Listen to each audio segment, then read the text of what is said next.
ലീഗിൽ മെമ്പർഷിപ്പ് എടുത്ത് ഞങ്ങളൊന്ന് തിരിഞ്ഞു നടന്നു കഴിഞ്ഞാൽ നേരെ സ്വർഗത്തിലെത്തും. ഹിന്ദു MLA ഇടതും വലതും നിർത്തിയിട്ടില്ല. അന്തർദേശീയ തീർത്ഥാടന കേന്ദ്രമാണ് ഗുരുവായൂർ. എന്തുകൊണ്ടൊരു ഹിന്ദു MLA ഇല്ല? നമസ്കാരം. രണ്ട് വീഡിയോ. ഒന്ന് BJP-കാര് ഇലക്ഷന് വേണ്ടി ഇറക്കുന്നത്, രണ്ട് മുസ്ലിം ലീഗ് എന്നല്ല, ലീഗ്.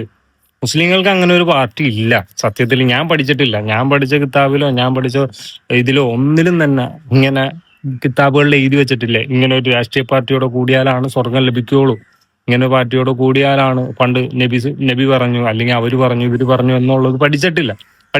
അത് ഇവരായിട്ട് കൊണ്ടുവന്ന ഒരു കിതാബാണ്. അതങ്ങനെ പോട്ടെ. ഇതിപ്പോ രാഷ്ട്രീയം പറഞ്ഞാണെങ്കിൽ ഓക്കെ, രാഷ്ട്രീയം പറഞ്ഞ് എന്ത് നിലപാട് പറഞ്ഞാലും നമ്മളത് സ്വീകരിക്കാം. മതം പറഞ്ഞ് രാഷ്ട്രീയത്തിൽ വോട്ട് മേടിക്കാൻ പോകുന്നത് BJP ആണെങ്കിലും ഇതുപോലെ മുസ്ലിം ലീഗ് ആണെങ്കിലും ആരാണെങ്കിലും അല്ല.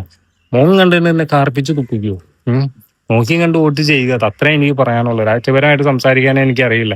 പക്ഷേ നല്ല രീതിക്ക് അന്തസ്സായിട്ട് ഇന്നും ജീവിച്ചു പോകാൻ പറ്റുന്നുണ്ട്. നാട്ടിലൂടെ ഇറങ്ങി നടക്കാൻ പറ്റുന്നുണ്ട് എനിക്ക്.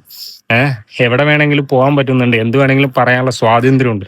അതൊന്നും വേണ്ട എന്നുണ്ടെങ്കിൽ, ഇനി മതപരമായിട്ട് തമ്മിൽ തല്ലണമെന്നാണെങ്കിൽ, മുന്നോട്ട് ജീവിക്കുന്നത് അങ്ങനെ വേണമെന്നുള്ളവരാണെങ്കിൽ അതുപോലുള്ള ടീമുകളെ ജയിപ്പിക്കാൻ ശ്രമിക്കുക മാക്സിമം.